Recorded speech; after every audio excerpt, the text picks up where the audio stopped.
I'd certainly want to have a congressional committee hearing.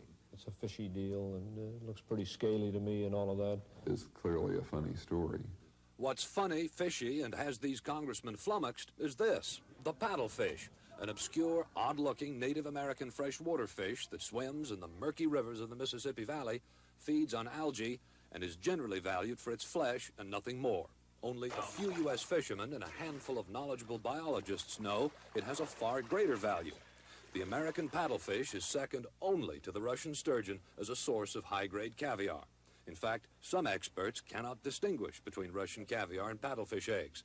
Americans may not know this, but the Russians do.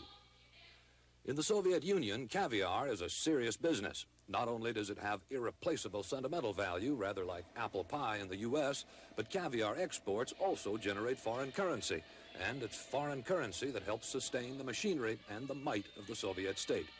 In the 1970s, disaster struck the Russian sturgeon. They began dying from pollution.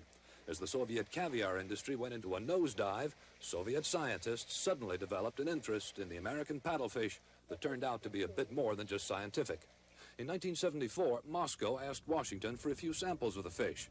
Not suspecting anything, Washington told the Missouri Department of Conservation to fill the order free of charge under a U.S.-Soviet agreement on scientific cooperation.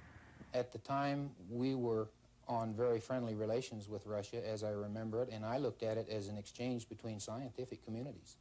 That was until Soviet scientists had a chance to examine their samples, gauge their potential, and 2 years later to place a huge order for 300,000 more paddlefish, which were shipped off again free of charge.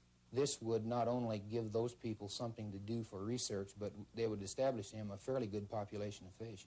A population the Soviets themselves acknowledge they are now exploiting for caviar, which they will eventually sell right back to us. In a few years, when the Russians are in a position to start marketing their paddlefish caviar, Americans may have to pay up to $40 an ounce to sample something this country once gave the Russians for free. I'm not outraged, but I think that it shows how we suffer from a lack of coordination.